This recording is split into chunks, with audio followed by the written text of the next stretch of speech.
ইতিহাসের পাতা আরও একবার প্রত্যেকে স্বাগত জানাই। বিহার স্টেট পরীক্ষা প্রায় শেষের দিকে। এর পরবর্তী ধাপ হচ্ছে টিআরই 4.0 এবং টিআরই 3 চলছে অলরেডি। অনেকেই আমাকে রিকোয়েস্ট করেছে, জানতে চেয়েছে এক্সাম প্যাটার্ন এবং সিলেবাস সম্পর্কে এবং কোথা থেকে পড়বে, কিভাবে প্রিপারেশন নেবে। তো সেই বিষয়ে আজকে আমরা একটা ব্রিফ আইডিয়া নেব কি এক্সাম প্যাটার্ন কি, সিলেবাস কি, কোথা থেকে আমরা পড়তে পারি।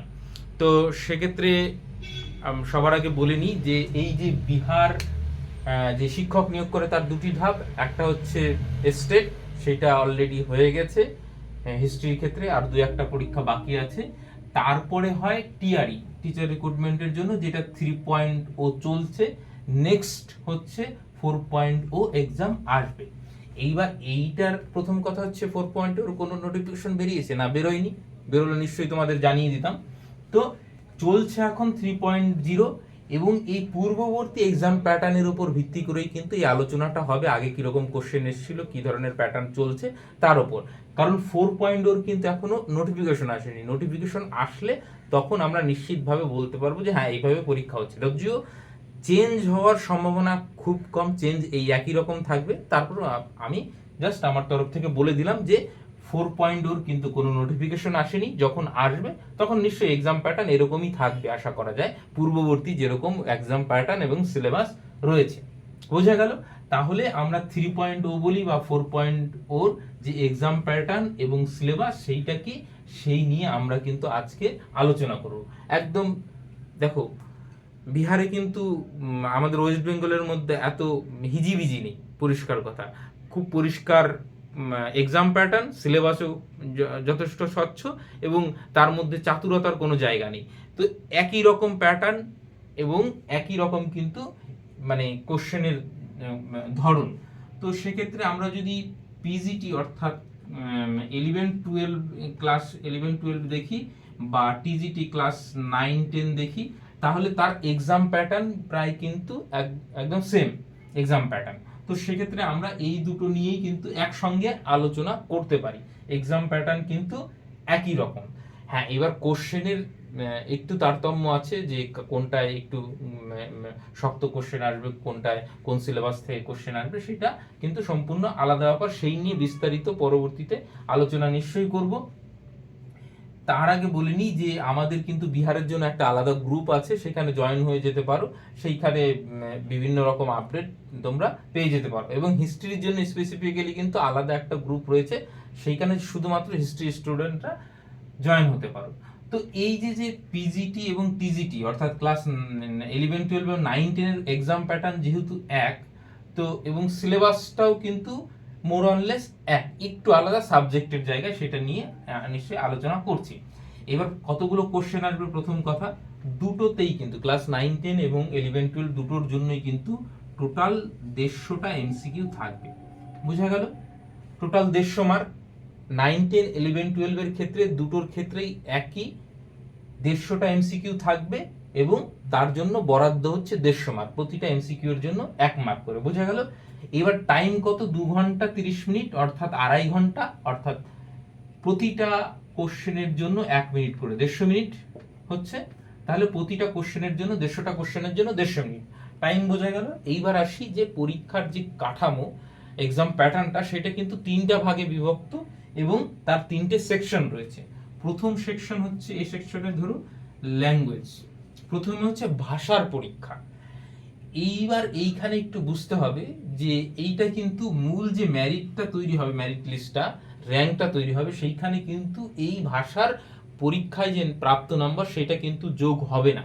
কিন্তু এইটাতে যদি কোয়ালিফাই না করেন, এই দুটো কিন্তু আপনার আর দেখা হবে না। তাহলে বোঝা গেল এইটা হচ্ছে কোয়ালিফাইং নেচার, অর্থাৎ এটাতে আপনাকে পাস করতেই হবে। এইটা যদি আপনি ফেল করেন, তাহলে আপনি বাকিতে এই যতই পান, 100 পান 150 পান, তাতে কিছু আসে যায় না। এইটা যদি আপনি না পাস করেন, তাহলে এইটাতে কতগুলো থাকবে? 30টা এমসিকিউ। 30টা এমসিকিউ 30 মার্ক, যার মধ্যে আবার দুটো পার্ট। একটা হচ্ছে পার্ট 1 ইংলিশ, একটা হচ্ছে পার্ট 2 হিন্দি, উর্দু অথবা বেঙ্গলি, যে কোনো একটা আপনি চুজ করতে পারেন বা আপনি মানে চয়েস করতে পারেন যে আপনি কোনটা দেবেন। ইংলিশটা কম্পালসারি, ইংলিশটা আপনাকে চুজ করার কোনো ব্যাপার নেই, এইটা থাকবেই। সেই সঙ্গে হিন্দি, উর্দু, বেঙ্গলি যে কোনো আপনি একটা নিতে পারেন। এইবার এইখানে এসে আমি বলে দিই, এর আগে যেরকম হয়েছিল বেঙ্গলি অনেকে চুজ করেছে, কিন্তু পরীক্ষার হলে গিয়ে তাদের কিন্তু হিন্দিতেই পরীক্ষা দিতে হয়েছে, বেঙ্গলি কিন্তু সেইখানে কোশ্চেন পেপার প্রোভাইড করা হয়নি। তো সেক্ষেত্রে একটু কেয়ারফুল যে আপনি বেঙ্গলি চুজ করলে যে আপনি সবসময় বেঙ্গলি পেয়ে যাবেন, কারণ এটা বিহারের ব্যাপার। তো হিন্দিটা কিন্তু একটু শিখে রাখতে হবে, এবং হিন্দি থেকেই মেজর কোশ্চেন আসে। এইখান থেকে 8টা থেকে 10টা ইংলিশ কোশ্চেন আসে, খুব ইজি কোশ্চেন। আপনি যদি 6, 7, 8 এর গ্রামার আপনি যদি পারেন, তাহলে কিন্তু আপনি ইজিলি এই 8টার মধ্যে 8টা আপনি পেরে যাবেন। হিন্দি থেকেও গ্রামার থেকে কোশ্চেন আসে, তো একটু গ্রামারটা ঝালিয়ে নিতে হবে। তো সেক্ষেত্রে আমরা নিশ্চয়ই পরবর্তীতে গ্রুপে ডিসকাশন করবো যে কোথা থেকে পড়বো, হিন্দিটা কিভাবে পড়বো। তো আমি লিঙ্কটা দিয়ে দিচ্ছি, জয়েন হয়ে থাকুন। তো এই হলো ল্যাঙ্গুয়েজের ব্যাপারটা। ল্যাঙ্গুয়েজে তাহলে আপনাকে 30-এর মধ্যে কিন্তু 30% মিনিমাম আপনাকে পেতেই হচ্ছে, মানে 9 কিন্তু পেতেই হবে। 9 পেলে তবে পাস, 9 পেলে পাস হলে তবে এই বাকি খাতাটা আপনার দেখা হবে এবং আপনার র্যাঙ্কটা আসবে।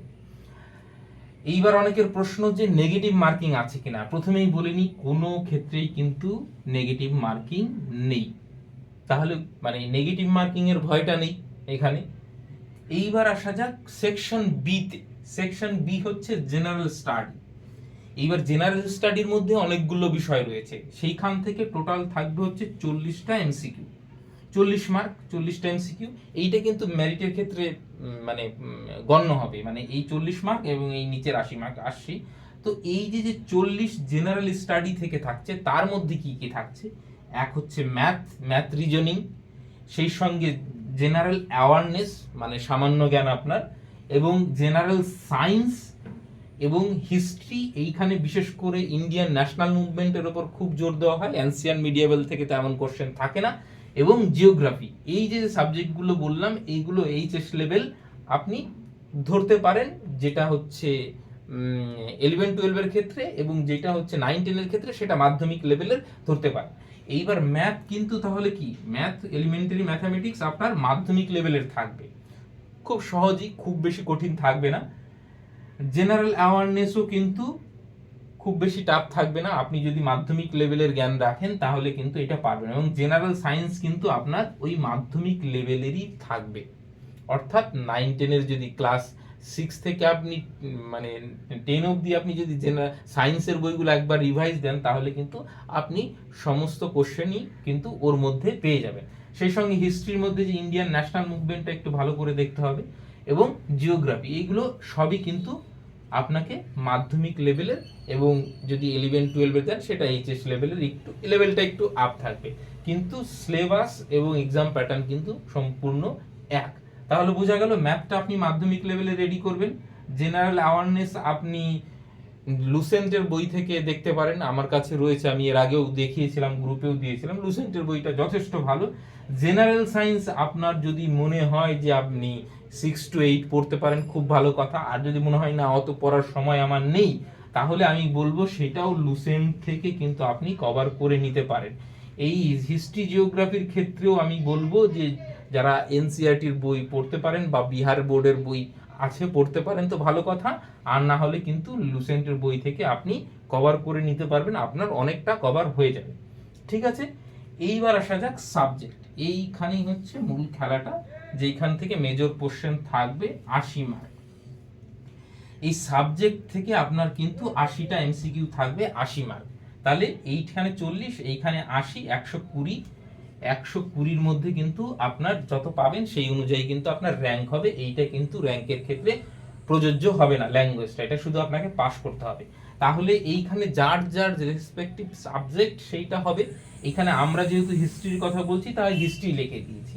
তাহলে আমরা 9-10 এর ক্ষেত্রে যদি মানে হিস্ট্রিটা দেখি, তাহলে সিলেবাসটা হবে এনসিইআরটির বা বিহার বোর্ডের যে বই, সেই বইয়ের যে কন্টেন্ট রয়েছে সেইটা সিলেবাসটা আপনারা দেখবেন। এবং 11-12 এর ক্ষেত্রে কিন্তু ওই এনসিইআরটি বা বিহার বোর্ডের এসসিইআরটির বই আপনি দেখলেই আপনার সিলেবাসটা কভার হয়ে যাবে। এইবার 9-10 এর ক্ষেত্রে অবশ্যই লেভেলটা একটু লো থাকবে, 11-12 এর ক্ষেত্রে লেভেলটা একটু হাই থাকবে, তাই না?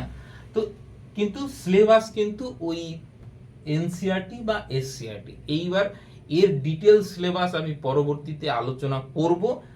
আপনাদের একটা ওভারঅল আমি ধারণা দিলাম যে এক্সাম প্যাটার্ন এবং কোথা থেকে পড়বেন এবং সিলেবাস কি, কিভাবে রেডি হবেন তার একটা ব্রিফ আমি আইডিয়া দিয়ে দিলাম। নেক্সট আপনারা প্রিপারেশন নিতে থাকুন। আমি হিস্ট্রির ক্ষেত্রে বলছি, বিশেষ করে হিস্ট্রির ক্ষেত্রে আমি ডিটেলস সিলেবাসটা কিন্তু নেক্সট পরবর্তীতে কোনো ভিডিওতে নিশ্চয়ই আমি বলে দেবো বা গ্রুপেও দিয়ে দেবো। হ্যাঁ, গ্রুপে আমি লিঙ্কটা দিয়ে দিচ্ছি, জয়েন হয়ে থাকতে পারেন, সেক্ষেত্রে কিন্তু আপনাদের কাজে দেবে। এবং যারা বিহার স্টেটের পরীক্ষা দিয়েছেন, টিআরই 4 এর জন্য প্রিপারেশন নিচ্ছেন, তাদের সঙ্গে অবশ্যই শেয়ার করতে পারেন। সকলকে অসংখ্য ধন্যবাদ।